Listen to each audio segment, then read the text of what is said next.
Stéphane Bern et Mathieu Noël. Historiquement vôtre. Quand vient l'heure de sa chronique, Stéphane Bern est tout chose.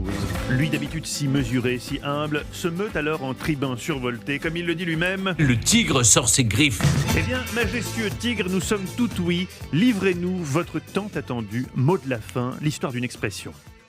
Oui Mathieu, j'ai décidé aujourd'hui de répondre à une question inutile, donc totalement essentielle. Pourquoi appelle-t-on les cochons d'Inde les cochons d'Inde ? J'éprouve toujours une vraie satisfaction, Stéphane, quand vous répondez à une question que je ne me suis jamais posée. Ben justement, je vous en prie Mathieu, je suis là pour ça. Alors, le cochon d'Inde n'est pas un cochon et il ne vient pas d'Inde. Nul besoin d'être un spécialiste animalier pour savoir que le cochon est un mammifère omnivore alors que nos cochons d'Inde adorés sont beaucoup plus petits et totalement herbivores. Et ils se mangent pas. Non, pas... Ou alors en cas d'extrême nécessité. Oui.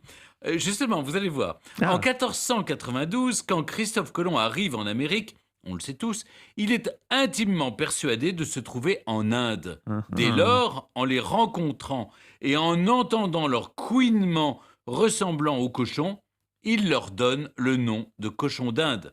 Il est d'ailleurs vraisemblable que les premières rencontres ont eu lieu entre des explorateurs espagnols pendant la découverte du Pérou et du Chili. À l'origine, les cochons d'Inde ont été domestiqués vers 500 ans avant Jésus-Christ par les Amérindiens essentiellement pour se nourrir. Et oui, ce sont les navires anglais et hollandais qui ont amené ces petits compagnons sur notre continent européen.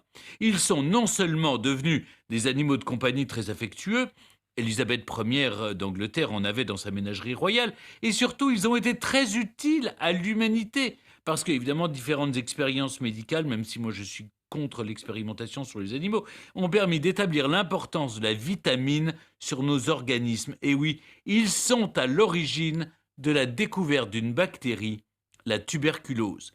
Donc, eh bien définitivement je le dis, gloire aux cochons d'Inde.